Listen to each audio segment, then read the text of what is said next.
Kita ke Serang bagian timur, Tribuners. Tulisan ikonik Gumumaya Beach rusak, warga pertanyakan kinerja Dinas Pariwisata SBT. Tulisan ikonik Gumumaya Beach di pantai Gumumaya, Kota Bula, Kabupaten Serang bagian timur atau SBT rusak. Pantauan tribunambon.com di lokasi, sebagian huruf sudah terlepas dan dibiarkan tergeletak begitu saja di pelataran area itu. Huruf A dan E pada tulisan Gumumaya bahkan telah hancur akibat tertimpa pohon tumbang beberapa waktu lalu. Isnain, 35 tahun, salah satu pengunjung mengakui kondisi itu telah berlangsung lama. Dirinya mempertanyakan kinerja Dinas Pariwisata yang terkesan mengabaikan hal itu.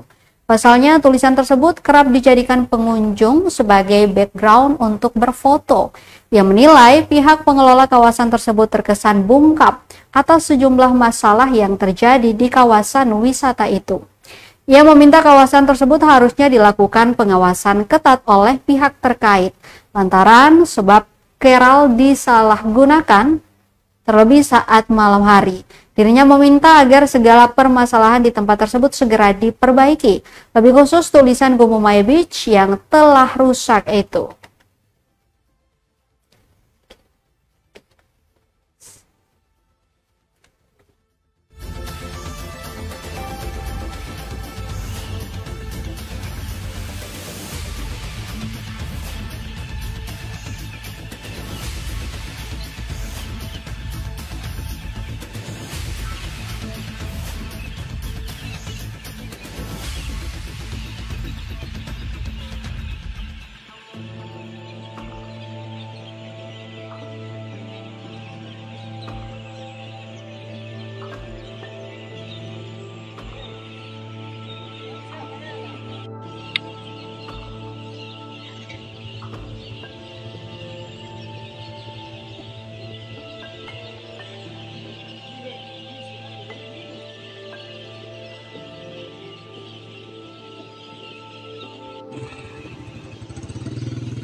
Download Tribun X sekarang, menghadirkan lokal menjadi Indonesia.